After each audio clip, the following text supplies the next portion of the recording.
Radiohead's Thom Yorke tells of hard time after ex-partner's death. This is the photo of Radiohead singer Thom Yorke. He has described the hard time his family went through after the death of his ex-partner. Yorke says he could be difficult in Radiohead's early days. His ex-partner Rachel Owen died aged 48 in 2016 from cancer. Now he told Desert Island Discs that his ambition is to make sure that we have come out of it all right. News from BBC. All clips may not represent the story. Learn English the way you've learned your mother tongue, as this video is specially made. The couple were partners for 23 years and had 2 children, Noah and Agnes, before they split up in 2015. Yorke also said he is a hypocrite for flying around the world on tour while campaigning against climate change. The musician told the BBC Radio 4 program, "The thing I've always struggled somewhat with is if I'm campaigning on climate change, I'm someone who has to fly for my work, so I totally agree I'm a hypocrite, but what do you want to do about it?" He added, "You can do stuff, but the real stuff has to happen in Parliament and the UN, and has to happen now, we're out of time." Really proud, speaking about his relationship with his children, Yorke, 50, said, "I can't hope to be their mum, but we're all right. I'm just really proud of them both. It stuns me most days. I can't believe they're anything to do with me. They're just such great people." He said, "When the kid's mum died, it was a very difficult period and we went through a lot. It was very hard. She suffered a great deal, and my ambition is to make sure that we have come out of it all right, and I hope that's what's happening." Yorke told the show, "I'm lucky now because I have a new partner who has come and brought a light into all of it, which has taken a great deal of strength. And really, if all that's okay. If I'm able to make some music that expresses all that and is still important to people, that's more than I can ask for." Yorke also spoke of how he found it difficult to cope with Radiohead's success initially. "I got angry," he said. "I'm an extremely angry person. I put my hands on the steering wheel and I white-knuckled, and I didn't care who I hurt or what I said. Years later I sat down with the guys and apologized." Desert Island Discs is on BBC Radio 4 at 11:15 British Summer Time and is also available on BBC Sounds. The following biography from Wikipedia.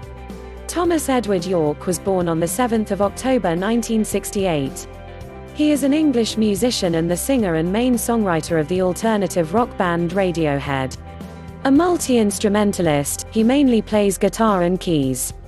Along with the other members of Radiohead, he was inducted into the Rock and Roll Hall of Fame in 2019. Yorke was born in Northamptonshire. His family lived in Scotland before settling in Oxfordshire, England, where he formed Radiohead with his schoolmates. After he graduated from the University of Exeter, Radiohead signed to Parlophone. Their early hit, Creep, made Yorke a celebrity, and Radiohead have gone on to achieve critical acclaim and sales of over 30 million albums. Their 4th album, Kid A, 2000, saw Yorke and the band move into electronic music, often manipulating his vocals.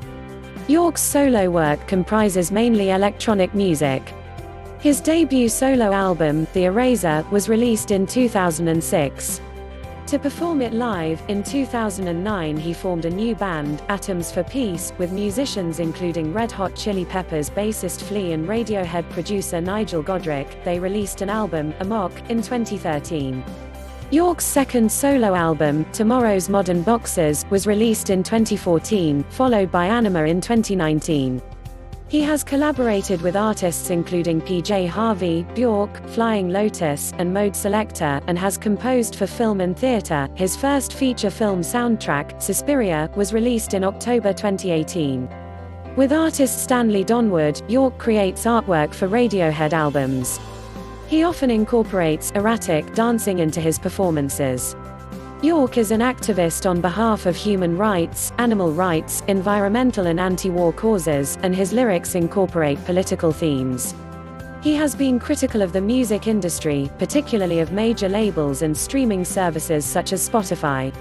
With Radiohead and his solo work, he has pioneered alternative music release platforms such as Pay What You Want and BitTorrent. Yorke was born on the 7th of October 1968 in Wellingborough, Northamptonshire. He was born with a paralyzed left eye, and underwent 5 eye operations by age 6. According to Yorke, the last surgery was botched, giving him a drooping eyelid. His family moved frequently.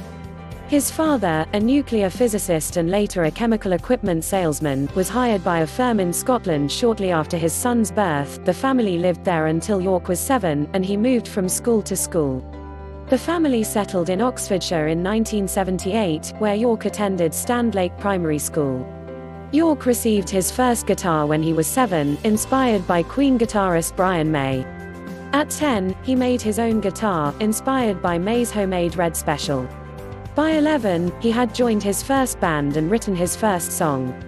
Seeing Susie Sue in concert in 1985 inspired him to become a performer.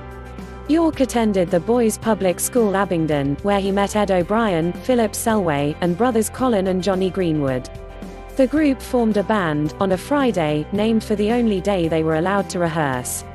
Terence Gilmore James, the Abingdon director of music, recalled Yorke as forlorn and a little isolated, thanks to his unusual appearance, but talkative and opinionated. He said Yorke was not a great musician, unlike his bandmate Johnny, but a thinker and experimenter.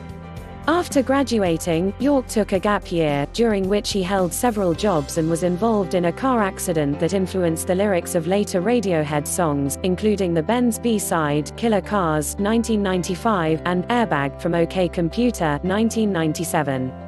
In late 1988, Yorke left Oxford to study English and Fine Arts at the University of Exeter, which put on a Friday on hiatus aside from holiday break rehearsals. Yorke had wanted to apply to St. John's to read English at the University of Oxford, but he said, "I was told I couldn't even apply, I was too thick. Oxford University would have eaten me up and spat me out. It's too rigorous." At Exeter, he performed experimental music with a classical ensemble and played with the band Headless Chickens, performing songs including future Radiohead material. He also met artist Stanley Donwood, who went on to produce artwork for Radiohead and Yorke's solo releases, and printmaker Rachel Owen, his future wife.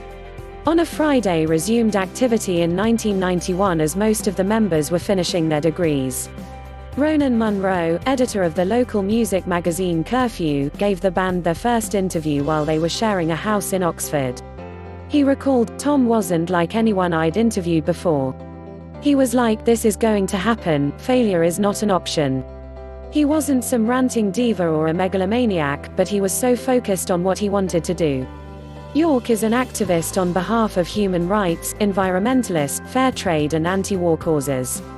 He said reading Manufacturing Consent, 1988, by Edward S. Herman and Noam Chomsky after university was a formative moment. In 2000, during the recording of Kid A, Yorke became obsessed with the Worldwatch Institute website, which was full of scary statistics about ice caps melting, and weather patterns changing. He said he became involved in the movement to halt climate change after having children and waking up every night just terrified. Yorke has been a supporter of Friends of the Earth and their Big Ask campaign since 2003. He and Johnny Greenwood headlined the Big Ask Live, a 2006 benefit concert to persuade the government to enact a new law on climate change. In a Guardian article, Yorke wrote, "At first I told Friends of the Earth that I was absolutely the wrong person to be associated with their campaign. I've based my life on touring, and the rock industry is a high-energy consuming industry. But they persuaded me that that was exactly why it was a good idea for me to be involved, that they didn't want to present a holier-than-thou message. Initially, I attracted some criticism, but you just have to accept it, drink some cold water and get on with your life." Yorke lives in Oxfordshire. He practices yoga and meditation. His only sibling, younger brother Andy, was the singer of the band Unbelievable Truth from 1993 until 2000. For 23 years, Yorke was in a relationship with artist and lecturer Rachel Owen, whom he met while studying at the University of Exeter. Their son, Noah, was born in 2001, and their daughter, Agnes, in 2004. According to The Times, Yorke and Owen married in a secret ceremony in May 2003 in Oxfordshire. In August 2015, the couple announced they had separated amicably. Owen died of cancer on the 18th of December 2016, aged 48. Yorke is in a relationship with Italian actress Diana Roncone. Please subscribe to my channel. Thanks for watching.